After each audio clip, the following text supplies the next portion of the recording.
When I'm ready to tell my story, I'll tell it. And so when I saw the cause of today, Yes. I decided that it's time for me to tell my story. Yes.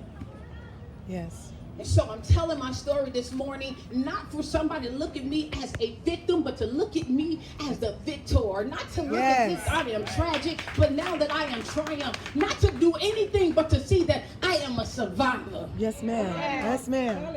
I'm a survivor. Yes.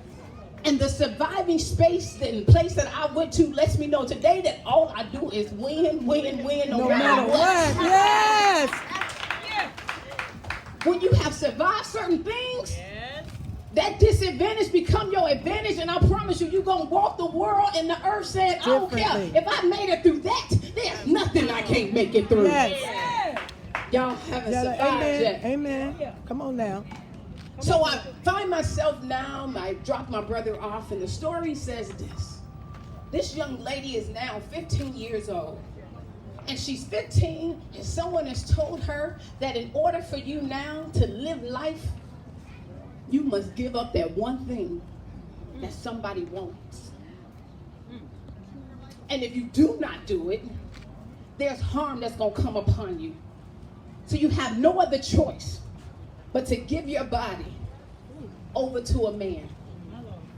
So now I'm positioned in a space to say, if I gotta live this life, I gotta now be in a, it's like life is getting bad and bad, worse and worse. I'm sinking, and now you're telling me at 15, I can't worry about being a cheerleader and having the regular high school childhood life. I gotta now give my body over to a man. I remember shaking, I remember crying, I remember saying, no, not me. I remember asking even God, what did I do to deserve this? And so I remember the man had such a smile on his face. It was such one that just says to me that I am about to take you on a ride, young girl, you ain't never ever seen before. It was almost as if the devil looked at me right in his face and said, whatever destiny you thought you had, it's done. Wow. Powerful. And so not only did I begin to be abused, and that mattered, I began to be abused physically. Because see, once ownership get taken upon you, you're no longer your own. And now that the ownership is on you, now there's a level of fear that he has to place inside of you, because at the end of the day, you can't tell nobody. So now not only am I being abused physically, mentally, emotionally, I can recall one day I'm in this space and place, and I'm talking to him, and I'm trying to let him know, like, I'm sorry for whatever it is. It was always a begging moment for me.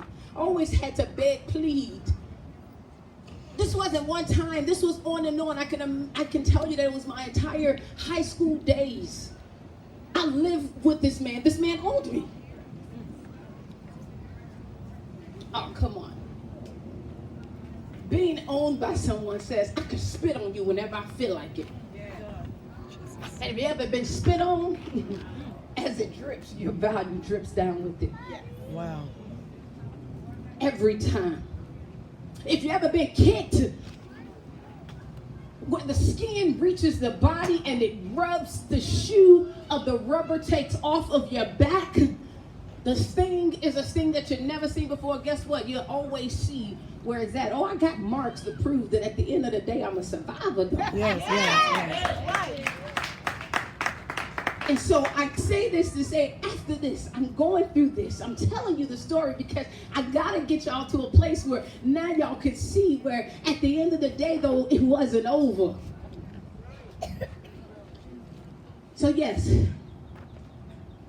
the physical abuse went to a place where now he began to threaten my family. He began to tell me, I'll kill everybody in your family. I'll kill your mama, I'll kill your daddy, I'll kill anybody. Now, my mom is doing a couple years in jail, so she's not here to help me. My dad shows up one day, a year later, saying, I want my daughter back. I'm telling him, please get away, because I've now surrendered to whatever this is, because I don't know a way out. I don't see a way out, and the fear right now is so heavy that all I can say is, God, I don't want this, and because I don't want it, I desire now to take my own life. And so unless you ever been in a position where, again, you have to surrender to the enemy, you never know that at the same time, you'll find yourself saying, hey, if this is life for me, I don't want it no more. And so I tried to commit suicide on 3 occasions. Three times. Because I knew, listen, these butt whoopings wasn't coming once a month anymore. It was coming every day now.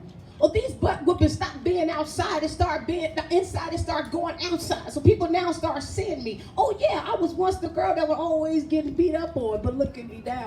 Hey. God would always create an opportunity for a witness so he can always show how great he is in your life. Yes. I'm gonna help you for a moment. It ain't by coincidence that somebody know about this story besides yourself.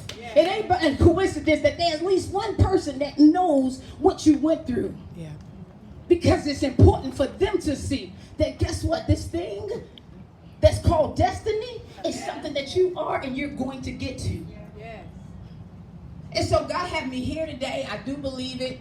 I don't believe he's telling me to tell my story so all y'all could go back and be like, oh, Dwayne Wade sister got beat up. No.